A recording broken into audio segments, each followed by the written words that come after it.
Alright, so our journey starts in the 1950s. You got guys like Elvis Presley, Buddy Guy, Chuck Berry. This is all blues. This is all the precedent to the rock and roll we see today. It's not really rock and roll, but it sounds a little bit like this.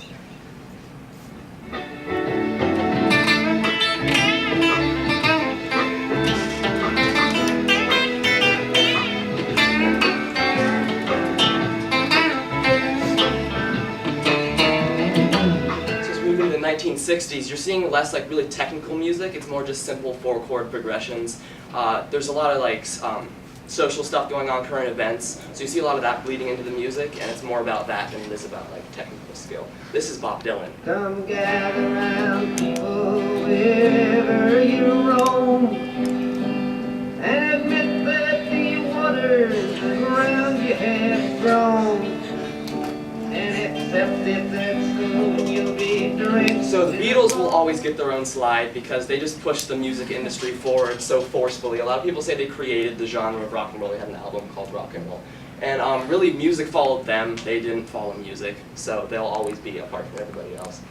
Late 1960s, you see people like Jimi Hendrix and Creedence Clearwater Revival. We're getting more loud, we're getting more patriotic, and this is a transition song from like the 60s into the 70s. This is Fortunate Son. Oh God, I need to change this.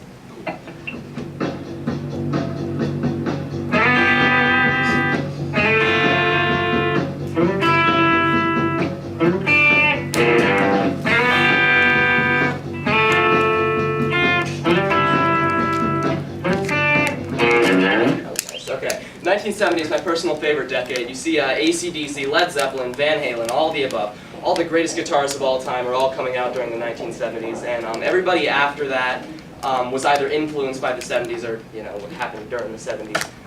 It's incredible to see the transition from like the 50s and 60s to the 70s because you come from like John Lennon's like smooth, simple guitar, Jimmy Page's 5-minute long guitar solos. Here's a 30-second guitar solo in a minute.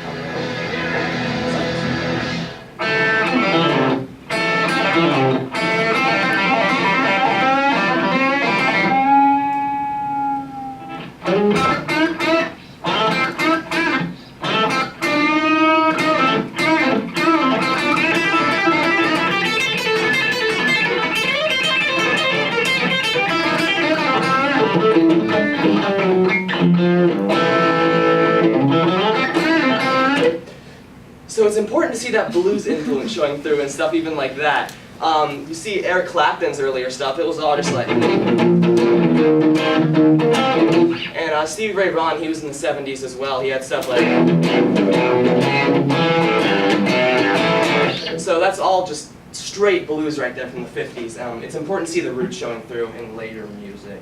And finally, my favorite product of the 1970s, that was Eddie Van Halen's Eruption solo, and it sounds like this.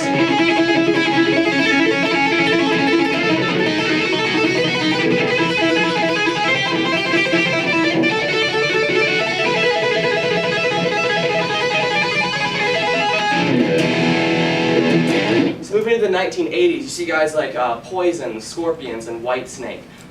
Way too much black leather, entirely too much black leather.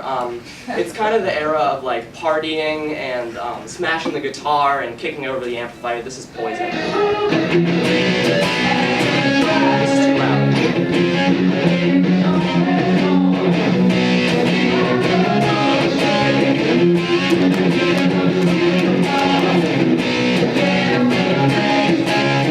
So moving into the 90s, music kind of takes two different directions. It either gets a lot louder or it gets a lot quieter. On the quieter side, you're seeing like Foo Fighters, Red Hot Chili Peppers. On the louder side, you get like punk rock and metal. You get Nirvana, you get Green Day, Metallica. I'm taking the chill side here. This is Red Hot Chili Peppers.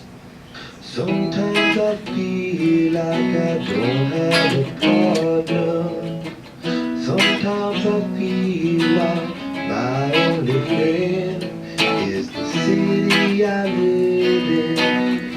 So moving into modern music, you're seeing a lot more electronically produced artists. As music modernizes, obviously it's going to morph and change into something new. But if you consider yourself a true fan of music, you need to look back at where all that kind of revolution started in America, and that's blues and rock and roll. And it's good to be nostalgic about the time where it was just 4 guys playing their own instruments in a music studio. And if I had an extra time, I'd just play something random.